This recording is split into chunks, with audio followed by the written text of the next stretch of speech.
Hey everyone, welcome to Kelly's Creative Dream Studio, and today is Monthly Challenge Monday. This is part of the whole new revamp of my branding and my blog and my channel. And today we are talking about the monthly challenge that I'm doing with Dear Julie. And I know I've showed you what I was working with in the past, but I want to break things down a little bit more today. And trying to get my chair situated here and show you a technique. Now remember, I had talked about purchasing a digital pack for, let me square this up just a little bit. Close your eyes if you get motion sickness. There we go. Purchasing a digipack from Etsy that had a pink ribbon background, and then I thought, you know what?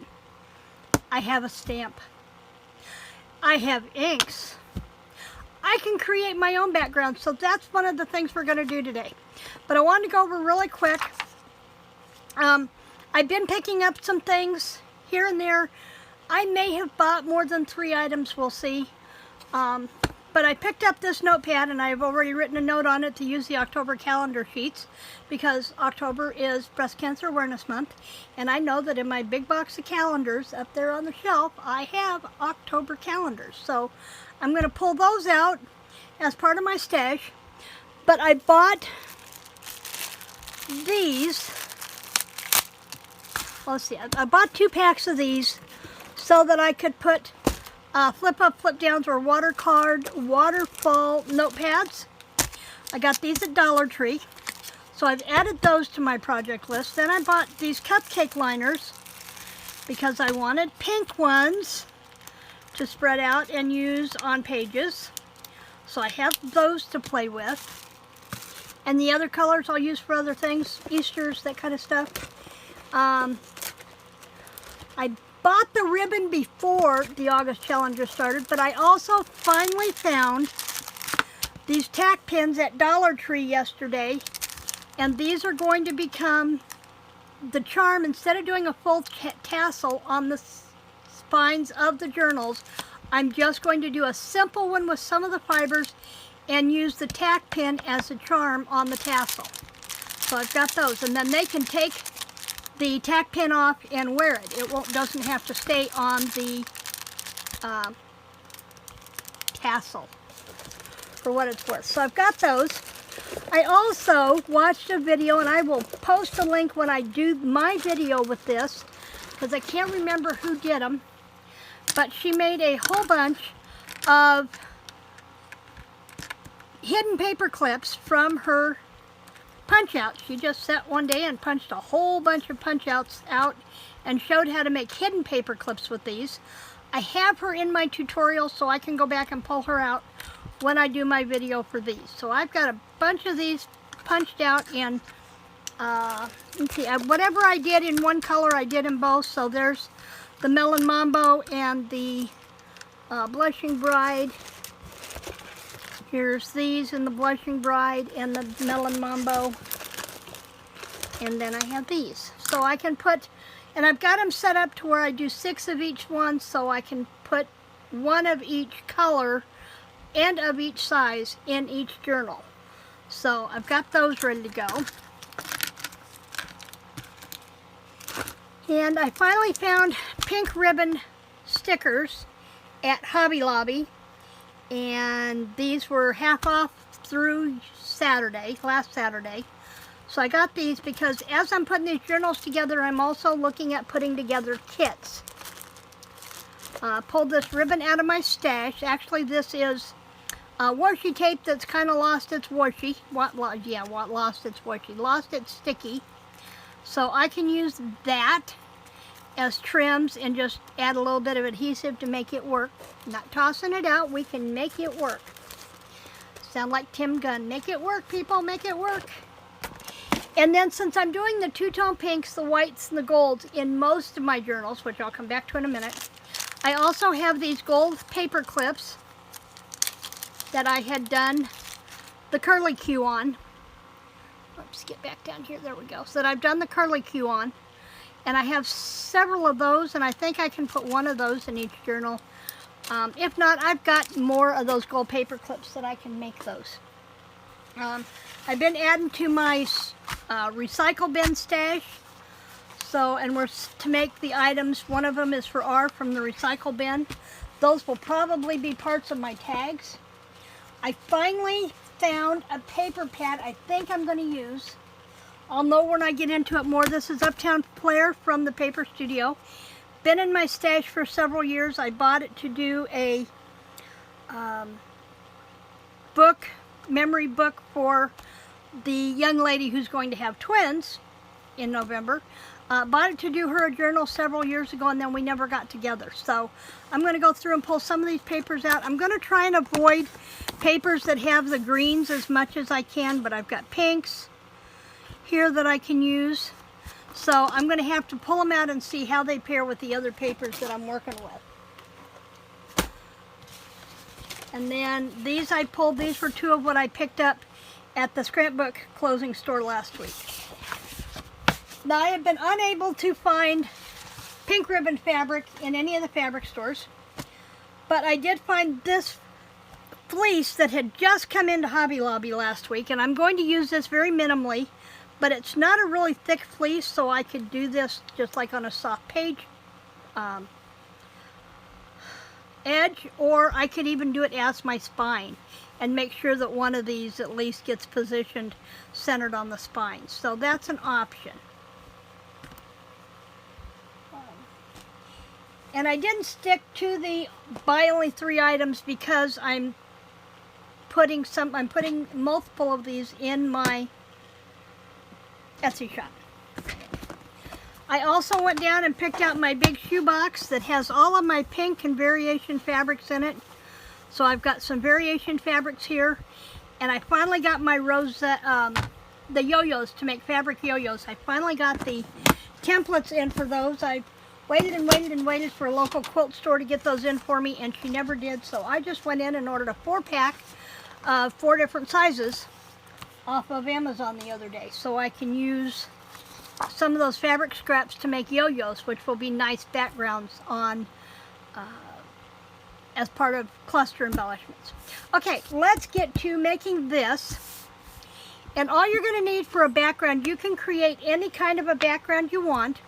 Now, because my journal is going to go this way, I'm laying my 8.5 by 11 cardstock landscape so that my ribbons will be right side up. I've got my 2 colors of ink here, and I wish I'd have thought to do this when I had the bigger ribbon stamp too.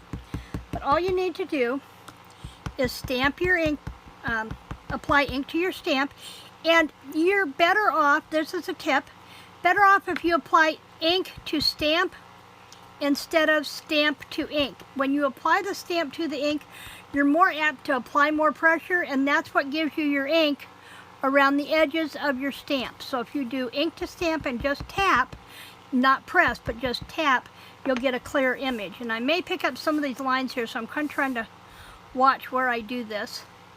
And all I got to do is random stamp. Now I could do a 2nd generation stamp. Let me show you that one. Do here. And then I could come back and do a 2nd generation in the middle that's just a little bit lighter and get more out of that. Let's see. You don't have to ink every single time. And we can do this all over and create an entire background. Now, another one we can do, not with your stamp, but with this, and I forgot to grab a straight edge of some type. Let me grab a straight edge really quick. Thought I had one handy, but I moved my toolbox out of the way to get the supply chair over here.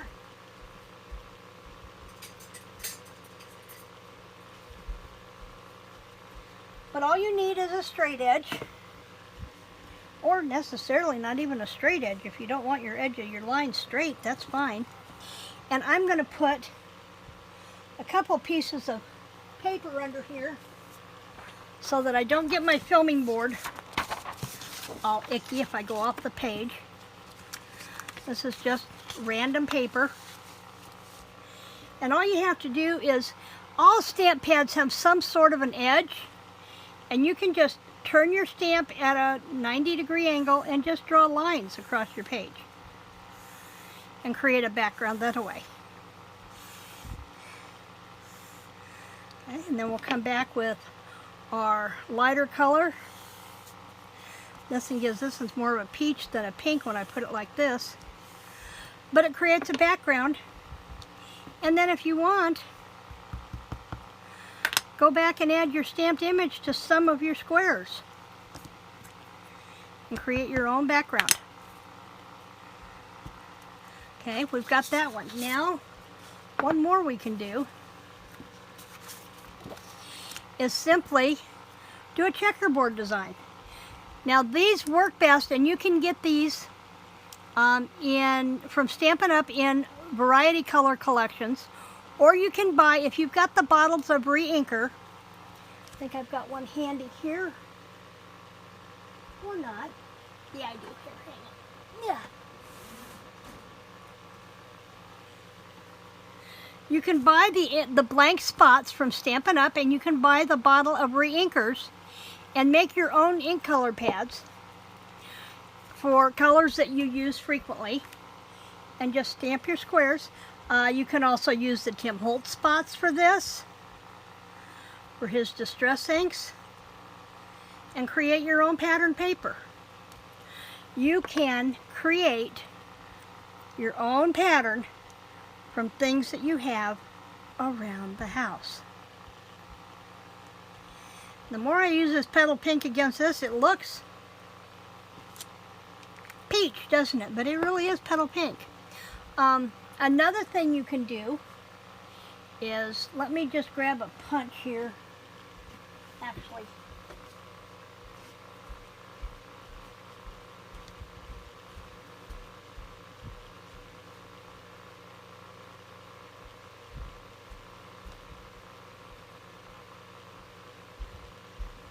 I thought I had a stencil handy, but they'd vanished. But you can create your own background by stenciling. Let me see if I've got a punch out up here I can use as a stencil. I'll lay this one off to the side and add one more to this. Oh yeah, we can use this and fake it. This is a tag set that I had, and you can create your own. Maybe use your punch. You've got one that's got a scallop, and then you can do this and you can stamp your edge in. Or where is my makeup brush? That's my brown one. I should have. There we go. Put this down here. And we can brush that in, and you can create a scallop or an edge. This brush is a little big, so I got off the edge of the paper. But you could create a border with something, with a negative space from something you punched out, and add your own background to that as well. So lots of things you can do with things that you already have around the house to create background papers, which is what I'm going to do because I'm not going to go buy the digitals. The only digital that I am going to use is the Ladies in Waiting digital from Dear Julie Julie. And that's because a couple of these journals, I'm going to do them in a vintage style. They'll still be the pink ribbon, but I'm going to do them more in the dusty roses and golds with cream colored papers and the vintage Ladies in Waiting. And I want to see how those are going to turn out. So I may have some samples of that ready to show you next Monday. I think I discussed earlier how this new schedule is going to run. Mondays videos will be the monthly challenge, whatever I'm working on. Tuesdays are going to be 10-minute cards or tips.